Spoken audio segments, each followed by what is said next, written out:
Армысыздар қазақ туран елі. Осы Путин Ресейде мобилизация жариялап, енді қаншама мың, мүмкін миллиондаған халық, Ресейдің халығы біздің қазақ елімізге, Грузияға, басқа мемлекеттерге қашып болатын. Сіздер енді білесіздер. Ол өте қауіпті жағдай бізге, қазақ елімізге, қазақ халқына, қазақ тіліне, қазақ жеріне.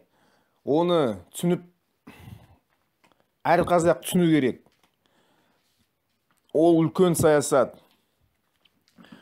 Анау Путин соғысты бастап, Украинада соғысын бастап, қаншама Ресей әскерлерді өлтіріп, енді Ресей халықты мобилизацияға шақырып жатыр. Бірақ өте көп адам, халқы қашып жүр осы Ресейден. Бізге қашып жатыр, қазақ елімізге қашып жатыр.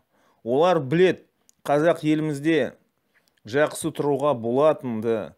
Осы Қазақстанның қазіргі билігі, Тоқаевтың билігі, оларды қолдаватқанды бәрін біледі.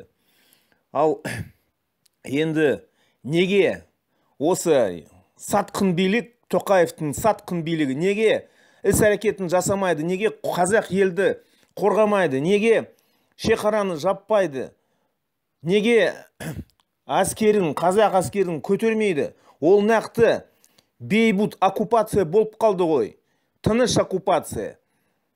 Қаншама мың, мүмкін миллиондаған Ресей тұрғындары осы қазақ елімізге келсе, ол не деген сөз? Ол нақты біздің елімізді тыныш, соғыссыз жауып алу. Қалай оны түсінбейсіңдер? Қалай осы билік, осы Тоқаевтың сатқын билігі қалай жүр осы? Бүкіл депутаттар неге көтінді қысып отыр мәжілісте? Министрлар, анау қару қорғаныс министрлері, генералдары, жоғары офицерлері неге көттерінді қысып отырсыңдар, әй? Ол нақты оккупация ғой. Ертең олар осы жерде, қазақ елімізде, осы қазақ жерімізде олардың тамырлары өсіп кетеді осы жерде. Осы жерде үйленеді, балалары туады, Ресей азаматтықпен.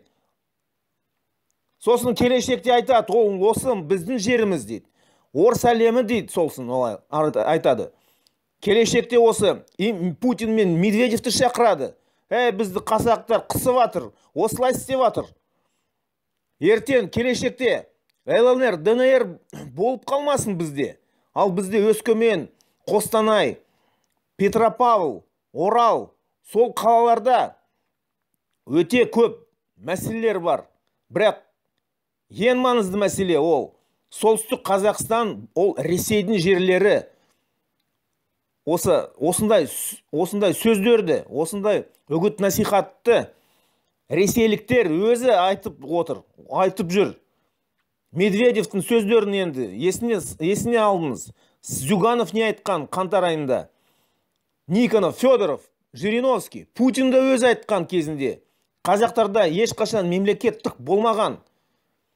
Қазір олар Украинада таяқ жеп, ұтылып қалғанда, олар біздің жерімізді мүмкін біздің жерімізге қарап, мүмкін алып қоюға да осындайда мүмкіндік бар. Мен бейнеде, біздің Туран қозғалысының ютубында бейнемен шыққанмын кезінде, айтқанмын. Путин ұтылып қалғанда Украинада, олар мүмкін Грузия мен Қазақстанға келетін. Енді қазір қарайық енді. Қаншама мыңдаған орыстар Ресейден келген осы Қазақстанда шекарада тұр қазір. Қазақстанға кіріп алу. Кім білет, сол арасында ФСБ, ГРУ, СВР Ресейдің әскерлері, Ресейдің анау тыңшылары, разведчиктар, барлау қызметкерлері мүмкін олардың ішінде бар. Ертең келешекте олар осы Ресей ячейкаларды жасап, анау казачество, атамандарды, Қазақстанда болған атамандар казачестволарын, мүмкін олар жиналады, мүмкін олар ФСБ-мен байланыста. Не болатынды келешекте оны түсіну керек, қазақтар. Үндемей отырмаңдар. Талап ету керек Тоқаевтан. Бүкіл Ресейден келген тұрғындары кетсін. Ресейге кетсін. Өз елінде өз мәселелерін шешсін. Саясатқа қатыссын. Белсенді болсын. Осы авторитарлық саяси режимін Путинін өзгертсін. Басқа басшыны қойсын.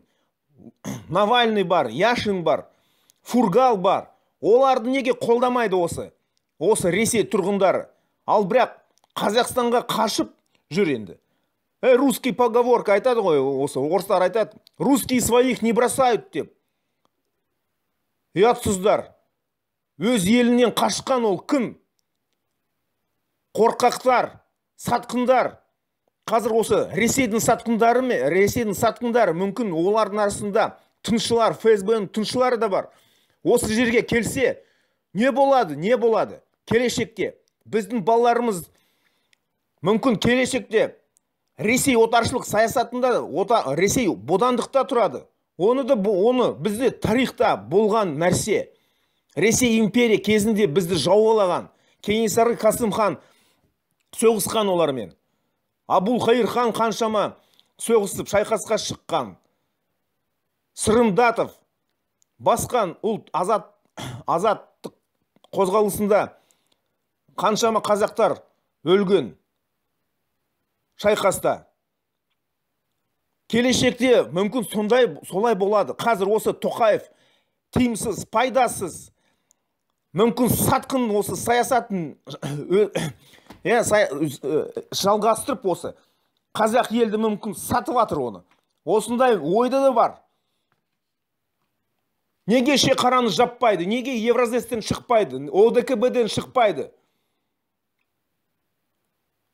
Өте көп мәселелер бізде, саяси мәселелер. Жай ғана отырмаңдар, қазақтар. Белсенді болыңдар. Саясатқа қатысыңдар. Қатыспай біз елден мүмкін, тәуелсіздіктен, мемлекеттен де айырылып кетуге де мүмкін сондай. Осындай жағдайға қазір келіп қалдық біз.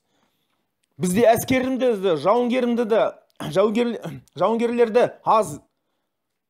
Бүкіл Ресей қару бізде. Ескі Ресей қару. Кезінде Назарбаев енді Тоқаев қазір Кремльге бағынып жүр ғой, бағынып жүр осы сатқындар. 30 жыл анау Жоңғар Назарбаев Кремльге қызмет етіп, бүкіл елді Евразеске ОДКБ-де тығып тастаған бізді. Ал енді Тоқаевты қойып 2019 жылда енді Тоқаев қазір осы Кремльдің саясатын қолдап жүр. Сенбеймін мен Тоқаевқа да, Назарбаевқа да. Бәрі анау жау саясатын өткізіп жатыр қазақ елімізде. Отыр көтінді қысып болсы. Тоқаевтар, қорғаныс министрлер, ұлттық қауіпсіздік комитетінің төрағасы, бас прокурорлар, офицерлер, жоғары офицерлер отырған. Қазақ елімізден айырыламыз. Топаздама, нақты нәрсені жасандар, қорғап елді. Мыңдаған, миллиондаған Ресейдің тұрғындары келет осы қазақ елімізде. Не болатынды кім айтып береді? Ол нақты сатқындық саясаты. Менің есім Аслан Курманбаев, Туран қозғалысының жетекшісімін мен. Қазақтар, қазақ ұлт сана сезімді даму керек. Ұлтшыл болу керек бізге. Өз елімді, өз жерінді қорғау керек. Айырылып кетеміз біз.